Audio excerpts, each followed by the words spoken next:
Gritty boxing. Who wanted the battles? Let's see. Oh, we boxing? Yeah, we boxing. I need that belt like it ain't no other option. So we punching and weaving and blocking. Defeat ain't an option. Let them know. Shoot a video. Put it on BVO. Let them know. Every time I punch, it's a heavy blow. BVO. Bound to hit like bricks cause it was set in stone. Let them know. I ain't getting body, but I'ma hit this flow. Yeah, way more than a show. This is BVO. This how it's finna go. I'ma throw some jabs. Make them think my punch is weaker than I hook his ass. This the ring, not the kitchen, but I'ma cook his ass. Me and him, that's the pro versus the rookie class. All my life I had to fight, but I still love it. Me and BVO got moves that you can't steal from us. And these haters be throwing shots, but I don't feel nothing. I ain't gonna lie, shit, they alright, but we a little rougher. Step up for the title and facial rival, this ain't no little tussle. Bet I be no bird, being chicken to get your feathers ruffled. Footwork, I'm dancing around my opponent like the Cupid shuffle. Good work, bodies hit the flow, they can't move a muscle. The upside is we ain't in the streets, shooting and shooting up. Catch me in the ring, sticking, moving and suited up. I know everybody can eat, but I ain't full enough. All you said is smoking some beef, I guess I'm pulling up. Oh, we boxing? Yeah, we boxing. I need that belt like it ain't no other option. So we punching and weaving and blocking. Defeat ain't an option. Let them know. Shoot a video. Put it on BVO. Let them know. Every time I punch, it's a heavy blow. BVO. Bound to hit like bricks cause it was set in stone. Let them know. I ain't getting body, but I'ma hit this flow. Yeah, way more than a show. This is BVO.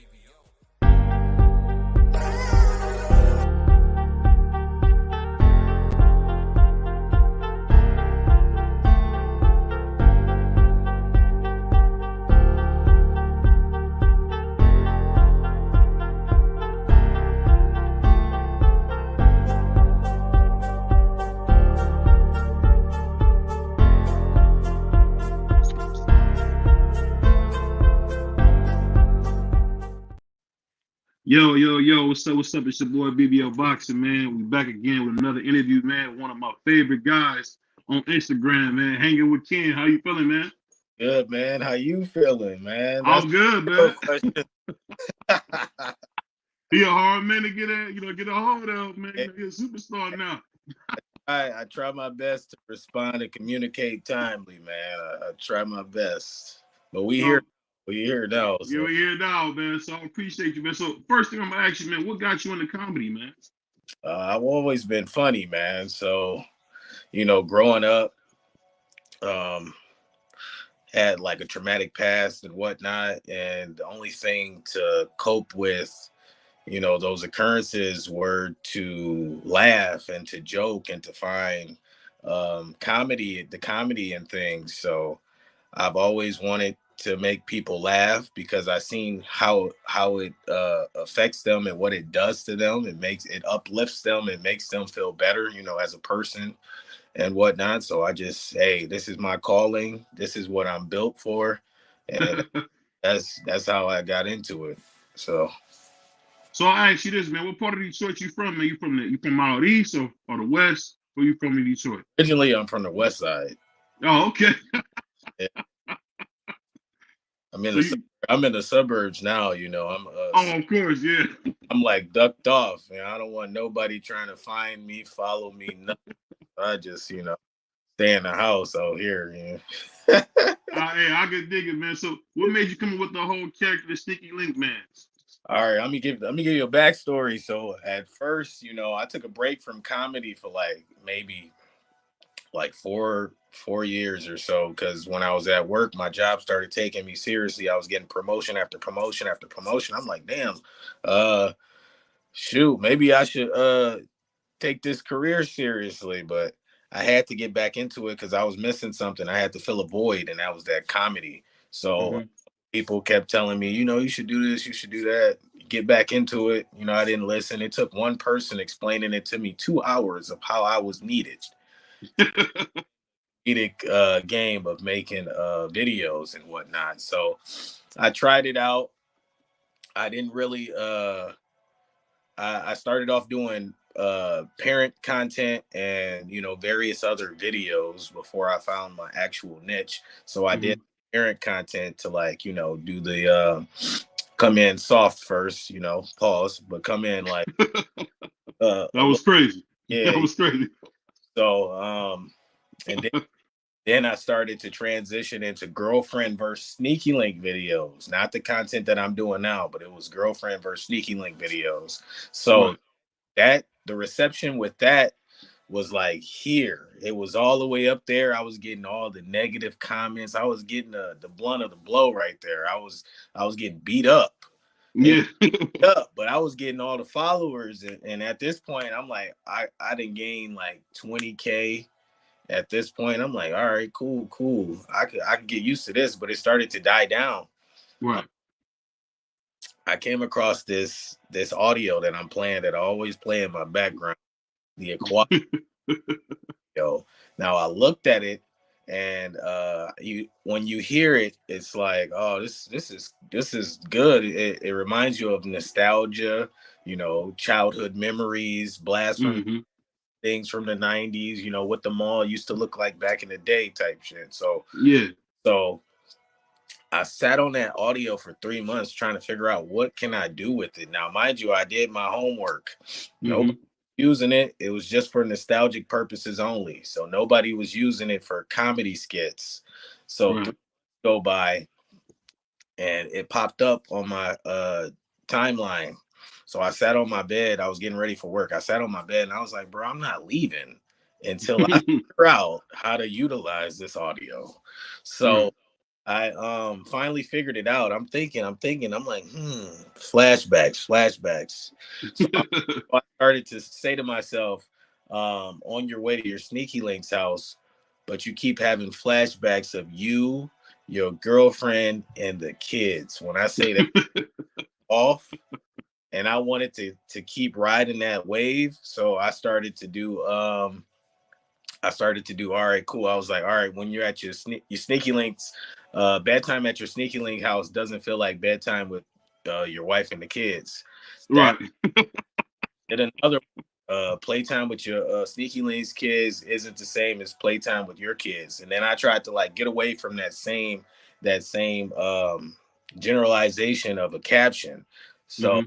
I started doing other things and actually acting out in the videos, and people were like, "Oh shoot, he over here having a heart attack." So I took that and I started to like expect the heart attack.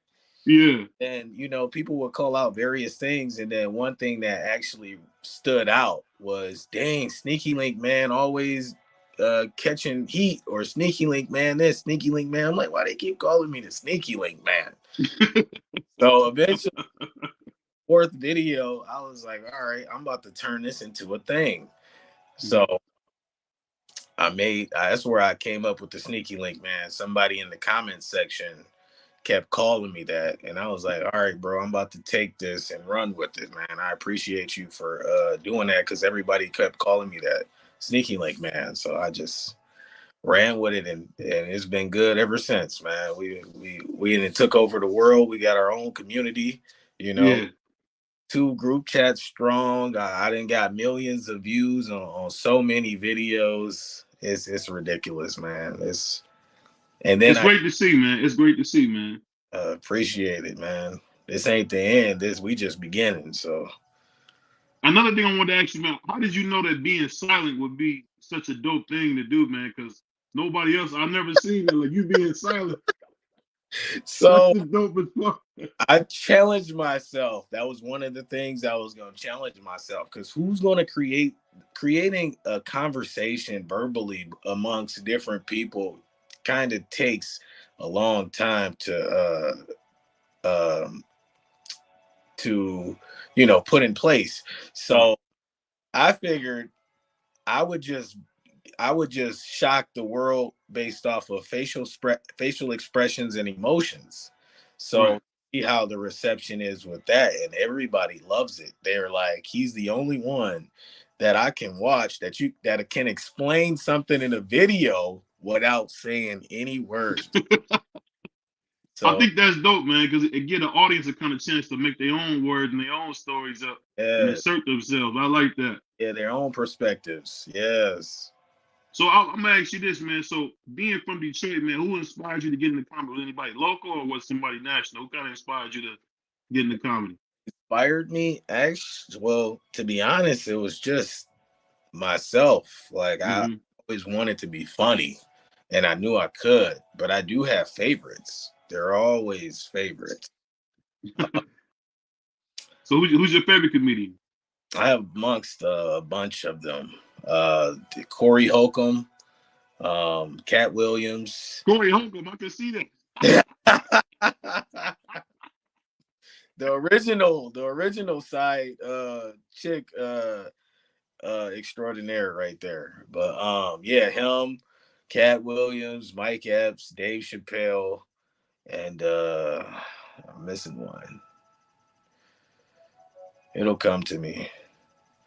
But yeah, man, watching funny stuff, that's my thing. How I that's how I cope with a lot of stuff. Like I joke a lot and it helps me. So I try to tend to, if it helps me, I'm pretty sure it'll help everyone else, which I get a lot of feedback in my DMs. When I tell you I get like 50 DMs a day, just people thanking me. And you would think that the content shared with you from me amongst others would be toxic, but it's really not. It's eye-opening because the content that I deem myself to share with you is cheaters awareness content. Right. So it's basically to inform you or to make you aware of the behavioral patterns and inconsistencies within a relationship, so you don't fall victim to those atrocities and whatnot that may occur. So that's how I see my content. Like, I'm helping you, I'm giving you the game. For sure. Either can be a win, it could be, the what is it, the lesser of two evils, right? I'm giving you the game, or you can take this and learn from your mistakes and see what I do, so you won't, commit the same crimes of humanity. You get what I'm saying? So that's basically what I do. But like I was saying, I get so many DMs. Like I found you because I was looking up sneaky link content and I stumbled across your page, and it actually helped me to stop doing what I was doing, because it's like, me getting a visual of how I'm acting with inside of my marriage is what she said. It was enough for me to realize that I need to stop doing what I was doing. Yeah, that makes sense, man. So that being said, man, I want to ask you this. So being in comedy, do you kind of feel like comedy is like a medicine, man, not only for you but for your fans as well? Yes, comedy is definitely a medicine, because like I said, I'm helping so many people right now. Like, you got to understand, I have people coming to me for advice, and I'm like, so they're like, you're not toxic at all, from the way you talk and how you get on live and you conduct yourself and how you speak to us. They say you're really a life coach or a counselor. So Right. hearing you on live versus not hearing you, two separate things. So yeah, they come to me for advice, and that's like a medicine to them. And I gotta help them. I'm a victim of helping people. That's all I do. You say I'm a victim of. I'm a victim of helping people. That's all I do. That's like my weakness. I help everyone, before I help myself. So I ask you this, man. I don't know if you're a sports fan or not, but what you feel about your Lions, man? Y'all actually making some noise out there in Detroit. To be honest, I'm a Lions fan, but I do not watch football. Don't watch football. I'll root for the Lions until they win.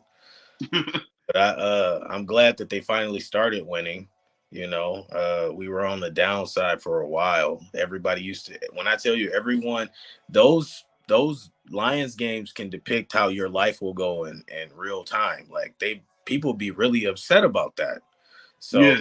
glad that everybody's on the ups and ups, and all I hear is, how you feel about the Lions, man? You think we're off to a great start? We're doing good. I see a Super Bowl in our future, stuff like that. So Yeah. that's better. Everybody's on the upside. I just want to see people happy, bro. I don't want to see people miserable, breaking their screens, breaking shit because they get mad at a loss, and or they fucked up in DraftKings or something. You know what I'm saying? Yeah, for sure. So So yeah. are you a big fan of the local music, man? Because I could say being from Cleveland, I hear Sada Baby, like everybody. Oh, of all course, the time. of course. We produce the best music. If not, we have so many people biting our music, our style at that. So Right. I'm really big into the local artists and whatnot. Everybody is just amazing. They got their own flows. They're up and coming. They're actually making it. So that's What's what. that? What's that big thing? It seemed like when it comes to Detroit rap, man, what's that big fascination with saying the most outrageous thing you can say? Is that You want to know something funny? what's that? Hey, I used to be a comedic rapper when I Okay. started back in 2011, 2012. So saying like ridiculous things is not new to me. But now in the music of today's age and whatnot, it's like, damn, that was me back in the day saying some wild shit, you know. Um, but I love to see it because I like the comedic side of it. So it actually is funny and it's catchy at the same time, and it's like I could blast this shit all day if I wanted to, you know. So they're really being innovative when they come up with these different lyrics and styles of how they rap. So I'm here for it. I love it, man. And you know the funny thing is I had never heard about Percocet, so I started listening to that Detroit rap, man. That That's popped up, and and that's crazy. I just seen the guy who actually made the song like really popular, the one who made the dance, the Perky dance. yeah, Uh what's his name? Uh Jack Funny 313. I seen him at the grocery store. I ain't speak, I don't like to interrupt people when they're at peace and in their own little environment, outside of what they do. But it was good to see that, people are actually people, you can see them around and amongst in the community. So yeah. That's a good thing, man. I think sometimes I think people forget that people are regular people, man. You know, because I remember there was a time, man, I seen one of my favorite people in the world when I was a kid, Michael Jordan, man. I never forget thinking like, I thought he was like Superman, and he was going into the bathroom. I was gonna go in there and bother him, but my grandma stopped. leave them alone, right? Leave them alone. That's how it is when I'm out in public. I get stopped a lot, and I don't mind it, Yeah, but it's a certain way you do it. That's the only thing. It's all in how you conduct yourself when you come up to me. So, but like I said, I don't mind. I just forewarn people. I'll be like, hey, listen, if they haven't been out with me ever, I'll be like, hey, there's gonna be some people coming up to us. Just let yeah. me know. Just inform you that they're gonna be, either trying to take pictures, get advice, or they just coming up to me to say, hey, you that nigga that be cheating on your wife in them videos. I got that multiple times. People were like, what? That's crazy. So So let me ask you this real quick, man. My final question is: are you gonna do any stand up anytime soon? stand up is in the near future, but I'm just cruising doing the comedy videos and trying to collaborate with anybody that I can, just to put other people on. Like I didn't have that, so I'm just doing the strictly the comedic videos for right now. Yeah, hey, I appreciate you coming on, man. And you know what? I gotta say, to see another Midwest brother do his thing, it means a lot, man. Because we always hear about the East Coast, West Coast, the South, Right. Right. but we run things out here in the Midwest, man. But before we go, man, I want you to give me a big shout out to BBL Boxing, man. Oh, shout out to BBL Boxing, man. Love you, man. Thanks for having me on here, bro. Thanks so much for coming, man. Peace, brother.